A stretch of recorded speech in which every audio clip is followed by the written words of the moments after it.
Yes, thanks for the thanks. You probably don't thank me for the awful pun. But I have to echo what's been said already in terms of the collaborative nature of today. And many thanks to Sue and Matt. I'll be referring to the work of the National Archives in the presentation, because I think the work that Matt is doing especially is extremely interesting and something which we are, as you'll discover, very keen to emulate. So, although we've just heard the Library of Birmingham being rechristened the Archive of Birmingham, I'm going to put a library cast back onto the proceedings for a little while yet. We are Research Libraries UK, but we are also HE institutions that also hold a huge amount of collections in terms of museums, galleries and archives as well, and that's going to come out in what I go on to say. So I'm going to give you a bit of history, because I'm an ex-historian, about the role of collections in constituting RLUK, the sort of background to the changes we've witnessed recently in RLUK, how we're focusing on those through what initiatives. Two initiatives would be the CCM tools and the National Monograph Strategy, and also hidden collections, which I think are also very important to focus on. And then I'll have some questions for you, because I'm here today not as an expert at all, really. I'm here to test some of the things we've learned in RLUK against the things that you know about and get your feedback as to how we can collaborate better, really. So I always like to try to enliven things a little bit for the audience if they are turned off at all by what I have to say.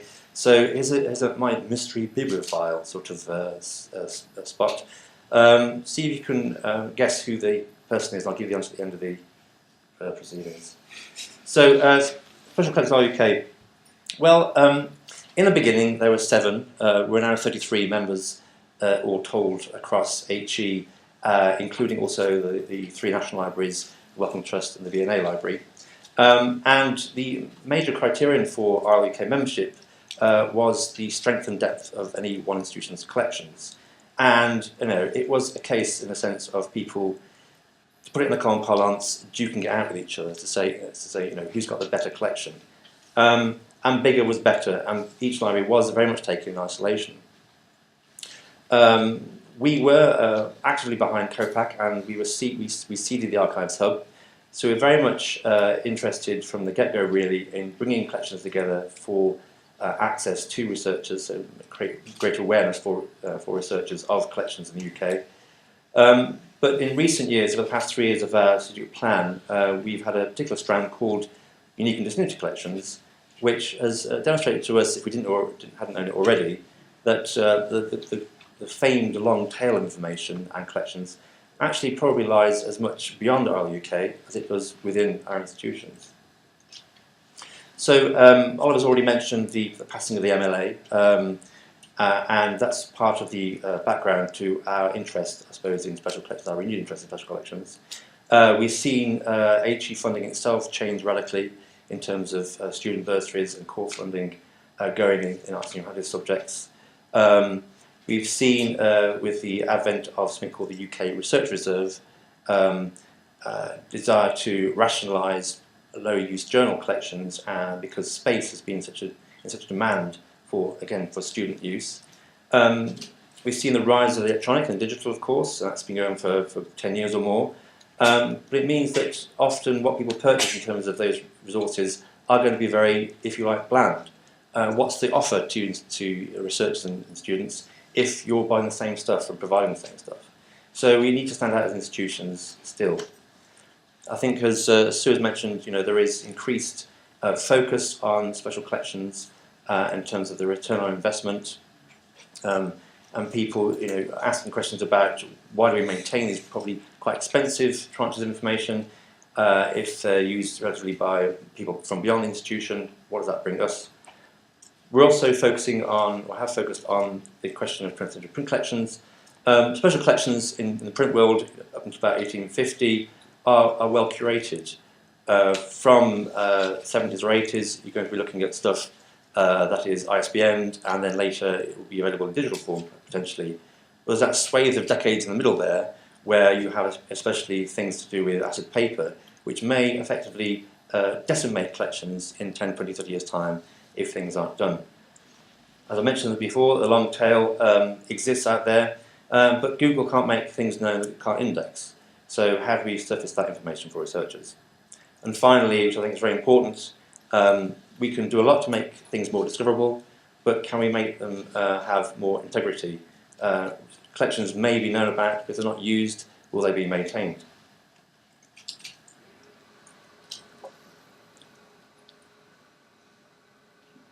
So one of the big things that we've done over the past few years, we worked with the British Library Preservation Advisory Centre on that question of asset paper and preservation altogether.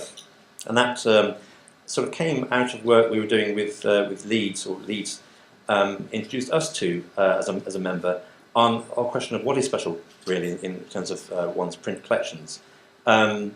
Essentially, we've worked with this paradigm of special collections, let's say before 1950 or whatever, but there are certain collection strengths in universities which are particular to those universities. How do you know about them? What about their relative uniqueness? How do you build on them? Why do you build on them? How do you get information about those things to make such decisions? And the White Rose Consortium, Sheffield, York and Leeds, done a lot on this, which we wanted to pick up on and extend. And that led to something grandly titled Collaborative Collection Management Tools, based on COPAC, a very large-scale bibliographic resource in the UK, funded by JISC and supported by ourselves and many other collection holders. And it essentially was to do with resurrecting the idea of the National Bibliographic Resource. If we remember that, about 15, 20 years ago, we were going to have this wonderful picture of the nation's resources, which would be held everywhere. HE institutions, non-HE institutions, small libraries, specialist libraries, etc., etc. We never got there, really, but we're hoping that with this particular tool we can answer those questions about where things are held, and, as I said before, to what extent they're quite unique or not, and do it in a coordinated way. So all this work led to even more grandly titled Uniqueness Collections strand, which, as I say, it was really about recasting that question, what is special? And by virtue of doing this work, as I say, we had a huge amount of response from non-HE institutions. We did two major pieces of work, one with OCLC on survey of special collections in the UK and Ireland, and one we did with the London Library on hidden collections. As you can see, we had 114 separate non-academic institutions respond, 98 non-HE. Again, with the backdrop of the MLA going, we were being asked to aid or give assistance or advice about collections, how to even look after them from very small institutions, something which we're not very used to in our UK. I'm not even a librarian, for goodness sake, what do I know? But it's obvious that as a body that represents those who support researchers in HE, researchers do go beyond HE to look at collections, obviously. How to maintain those collections beyond HE, make them accessible, is something which we're very much interested in exploring further. So one of the biggest changes to our strategy is that, as a result of this work, is that we are going to be stating, fingers crossed, I won't be sort of looking back in 6 months' time and realising we haven't done this, but we are going to be stating we will stand for research collections, research libraries, wherever they are, and we're also going to be working with the JISC on a rejuvenated national monograph strategy, and for our part, we're pushing very much to get the JISC to look beyond HE collections for that. Just to give you a bit of information about that strategy, essentially, as I say, it's to do with making sure that we can give researchers a comprehensive, systematic view of what's available in print collections across the UK. We've got major problems to do with lack of cataloguing, preservation, deduplication. If researchers want to know about particular editions or even impressions of print items, how can they be certain in terms of current aggregations whether what they're looking at is the thing they really want to see without going there? So we want to actually investigate some of these questions. I mentioned two pieces of work we've done. The second on hidden collections was quite an eye-opener, really. We've had major, in the past, about 10 years ago, 12 years ago, we had major investment in retrospective conversion in HE, which also brought in smaller institutions from beyond HE in our SLP projects. But again, we can be quoting in the millions things that aren't catalogued, both bibliographic and archival. We also realised that it affects non-HE collection holders preponderantly. We ourselves at RLUK have been trying to get our metadata out there to those who might make use of it for their own systems. for years, but those people can't make use of that because they don't have systems to imbibe the metadata. So there's a huge question about if we in RLK want to help those beyond HE, how do we begin to do that? What do we need to know to help? There are also collections in hiding, as I like to call them, where researchers will have also put together and collated large amounts of material in their academic lifetimes, and they're looking for homes. Universities themselves are under massive pressure now, since austerity took hold, to actually accommodate these, and finding it quite difficult. So obviously, we do have to find ways of making sure that those collections out there, collection holders out there who may actually take these collections rather than more thematically aligned perhaps, are in a position to do that. So solutions. I mean, none of these things is very new, but again, I'm testing ideas. These are largely linked to bibliographic resources, but still, as Matt's work is sort of indicating, there may be a lot of mileage in having much more regionally based approaches to getting people aware of local libraries and local collections. Crowdsourcing cataloguing, I've heard of one example today from about University of Wolverhampton, but can you crowdsource reader access or reader services thereafter? That's quite a thorny question, I think. We have in the past had a peripatetic scheme, Britain in Print. We had one person who, if you're into that sort of thing, had the best job in the world. They went around lots of special collections in Scotland and Northern England and did some wonderful cataloguing for us for that particular resource, which also went to schools. There are many people in here who already do this sort of thing, but again, how do we get, especially with the funding arrangements different from what they used to be, just funding drying up, how do we get much more researcher involvement in profiling collections to HE research body investors in research? And free and linked open metadata. One of the things about open metadata and linked open metadata is that it may actually allow us to come out of this question of we have stuff in CALM, we have stuff in MARC records, we have stuff, etc., etc. It holds out the promise that we can actually link information together and remove the barrier to, after all, what is stuff. Essentially, some archives will have objects, museums will have libraries, and libraries will have non-print material. We all hold stuff. We may even catalogue it differently, in different ways, in the same institution. That's a barrier. How can we overcome that? I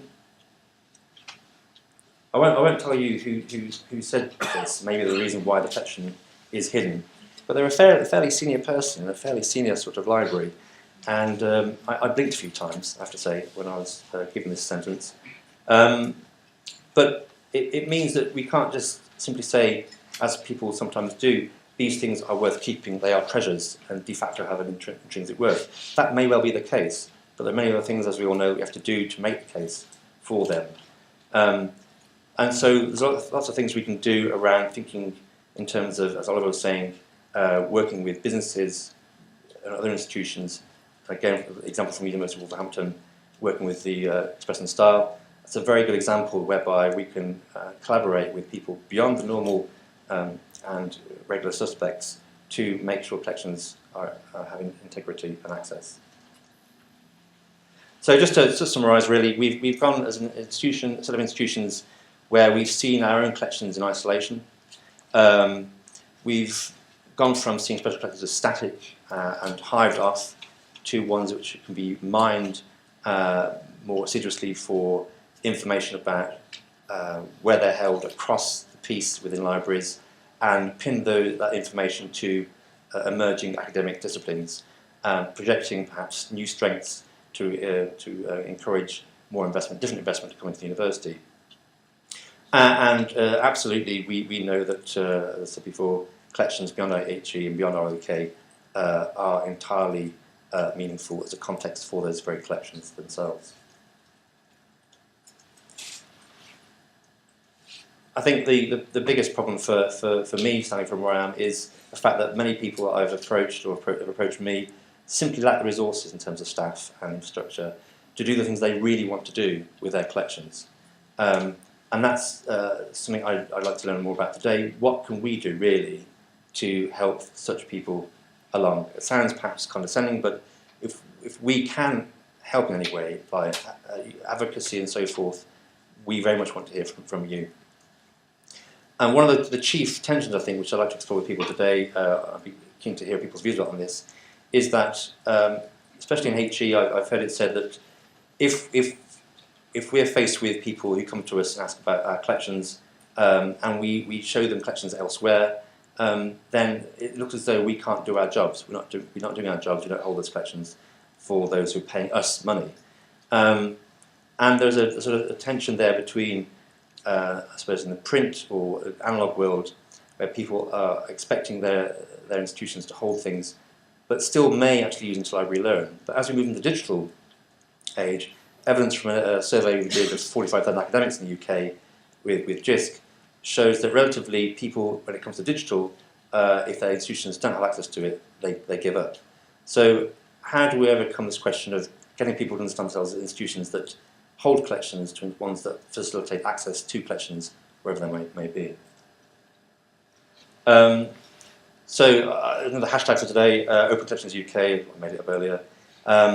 So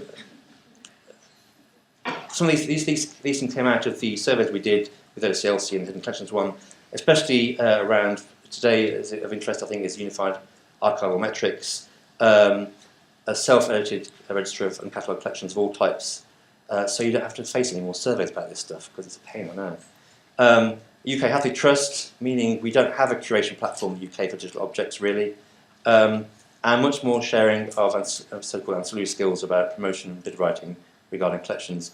And this is where we are doing something. We are hoping to allow people to share information about what they're doing with their collections, how they're promoting them on our new website, launched in December, and we're calling it the UDC Hub.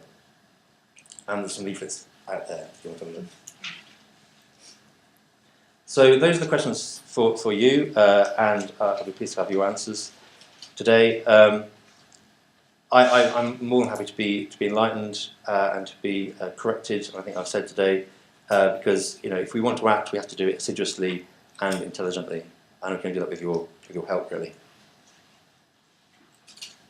So your mystery bibliophile was Virginia Woolf. I'm Mike Mertens, and thanks to the people below. Thank you very much.